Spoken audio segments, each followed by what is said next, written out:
Cleansing and purifying baths are typically used to rid the bather of negative influences and evil spirits.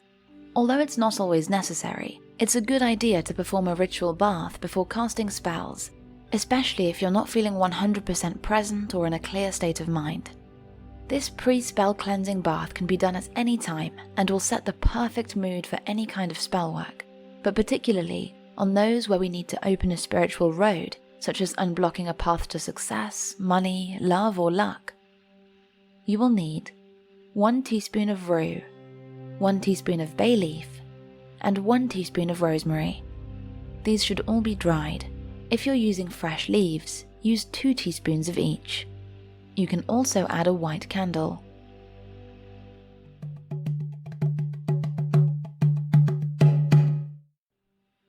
One. Add 1 teaspoon of each dried herb to a pot of water. Bay leaves have been used for centuries to promote protection and success in magical workings. Rosemary is a purifying agent that will remove negativity and toxins from your skin. Rue is a sacred cleansing herb that has been used for banishing and warding. It can keep diseases and other negative influences away. 2. Bring to a boil and let it simmer for 20 minutes. 3. Meanwhile, take a regular bath or shower so you are physically clean. 4. Light a candle and prepare the bathtub in any way you want. For example, you can add some relaxing music or a guided grounding meditation. 5. Filter out the herbs and then pour the spiritual bathwater over yourself using a cup or scoop.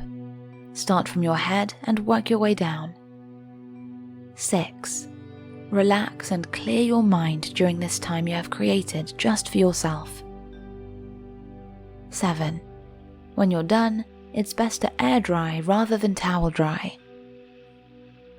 You are now ready to safely and confidently perform any kind of spellcasting work. Find spells and daily rituals at spells8.com.